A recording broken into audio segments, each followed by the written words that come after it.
خدا را مہربانی کیجیے بچوں کو اجازت دیجیے کہ جب بھی انہیں کوئی بلیک میل کرے تو وہ فوری طور پہ اپنے گھر کی طرف آئیں اور رجوع کر سکیں، اپنے والد سے، والدہ سے، ان سے ڈسکس کر سکیں۔ ہم اپنے بچوں کو یہ جرات ہی نہیں دیتے کہ وہ اپنی پرابلم ہم سے آ کے ڈسکس کر سکیں۔ بچوں کے پاس اتنا اعتماد ہونا چاہیے، میری ماں اور میرا باپ مجھے سنے گا اور میرے ساتھ کھڑا ہو جائے گا۔ خدا را اپنے بچے کو اپنی گود اور اپنا کندھا فراہم کیجیے، وہ آپ کے کندھے کے ساتھ لگ کے رو سکے اور آپ کی گود میں سر رکھ کے اپنا دکھ بیان کر سکے۔ السلام علیکم دوستو، میرے ایک بڑے قریبی دوست کے صاحبزادے نے مجھ سے رابطہ کیا اور کہا کہ انکل میں آپ سے ملنا چاہتا ہوں، آپ سے کسی اہم موضوع پہ بات چیت کرنا چاہتا ہوں۔ میں نے ٹائم دے دیا۔ وہ بچہ یونیورسٹی میں پڑھتا تھا، میرے پاس آ گیا اور جب آ کے بیٹھا اس کا سر جھکا ہوا تھا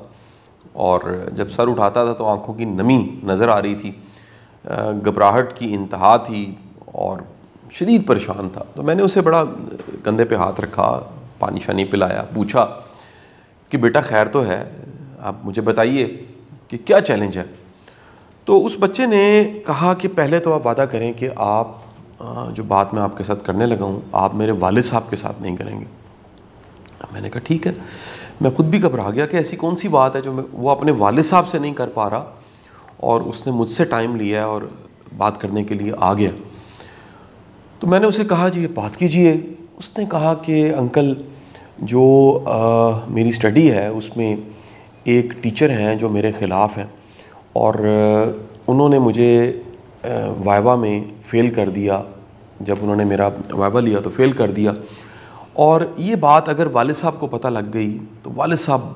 بہت سخت ناراض ہوں گے۔ اب میں جو اس کے جس طرح ٹائم لینا تھا، جو اس کے تاثرات تھے اور جو اس کی باڈی لینگویج تھی، اس سے میں نے اندازہ یہ لگایا تھا کہ شاید بہت بڑا کوئی واقعہ ہے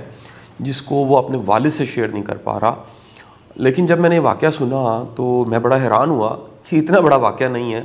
اور یہ اتنے ڈر کے ساتھ اور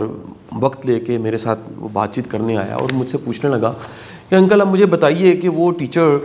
جو مجھے جس نے فیل کیا اس کو میں کیسے ٹیکل کروں، کیونکہ اس نے مجھے کلیئر کٹ ایسے انگلی کے اشارے سے کہہ دیا کہ تم اس سبجیکٹ میں پاس ہو کے دکھا دو، میں اپنا نام بدل دوں گا۔ اب یہ جو واقعہ ہے اس کو آپ ایک جگہ پہ ذرا پارک کر دیجیے گا، میں آپ کو دوسرا ایک واقعہ بتاتا ہوں۔ یہ دوسرا واقعہ جو ہے یہ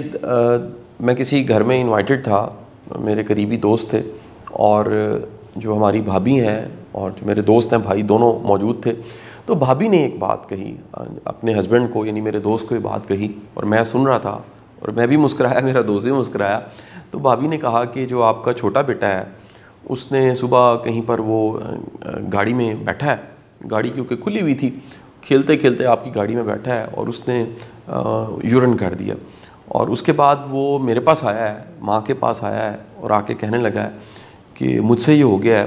آپ نے پاپا کو نہیں بتانا، اگر پاپا کو آپ نے بتایا تو پاپا مجھے ماریں گے اور مجھ سے سختی کریں گے۔ یہ دونوں واقعات آپ ایک لمحہ کے لیے اگین ایک طرف رکھیے، اور اب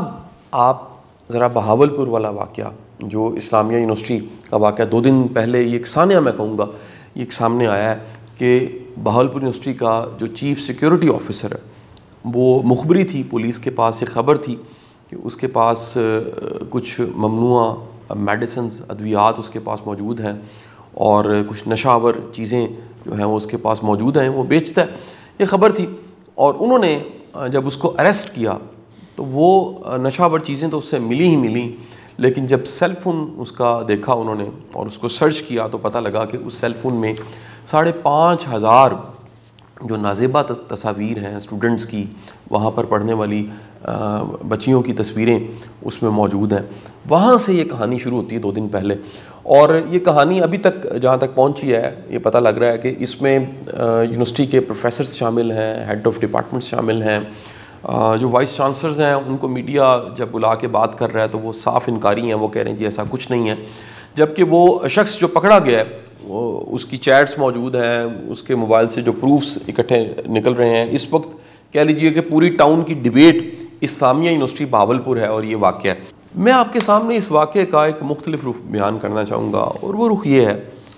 کہ یہ سب کے سب واقعات، اس یونیورسٹی میں یہ واقعہ سامنے آ گیا سننے میں آ رہا ہے اور بھی کئی یونیورسٹیوں میں اس طرح کے واقعات ہو رہے ہوں گے. صبح میں ایک ٹی وی کی ڈسکشن کسی صاحب کی سن رہا, انہوں نے کہا پچھلے 1.5-2 دن میں جتنے پروفیسرز نے, ٹیچرز نے اپنے موبائلوں میں سے ایسی تصویریں ڈیلیٹ کی ہوں گی, وہ بھی کوئی وہ کہہ رہے تھے انفینٹی ہوں گی. یعنی کہ اس واقعے کے بعد, پکڑے جانے کے بعد سب کو اپنی پڑ گئی ہے, اور باقی یونیورسٹیوں میں کیا حالات ہوں گے, اللہ تعالیٰ خیر کرے. اسپیکٹ جو ڈسکس میں آپ سے کرنا چاہ رہا ہوں, وہ شروع کے دونوں واقعات کو اب میں جوڑنا چاہ رہا ہوں. وہ یہ کہ ہم اپنے بچوں کو یہ جرأت ہی نہیں دیتے کہ وہ اپنی پرابلم ہم سے آ کے ڈسکس کر سکیں. بچہ کسی بلیک میلر کے ہاتھوں, ہماری بیٹی, ہمارا بیٹا کسی بلیک میلر کے ہاتھوں, کسی ہراسر کے ہاتھوں, ہراسمنٹ کرنے والوں کے ہاتھوں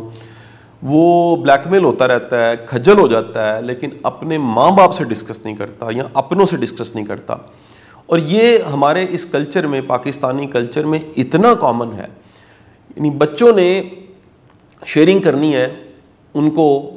رائٹ جگہ, رائٹ پلیس, ایک قدرتی طور پہ میں اکثر یہ کہتا ہوں کہ جو کاؤنسلنگ کے لیے اللہ نے ایک سروس آپ کو دے دی ہے, وہ ماں باپ, یعنی یہ 2 رشتے ہیں.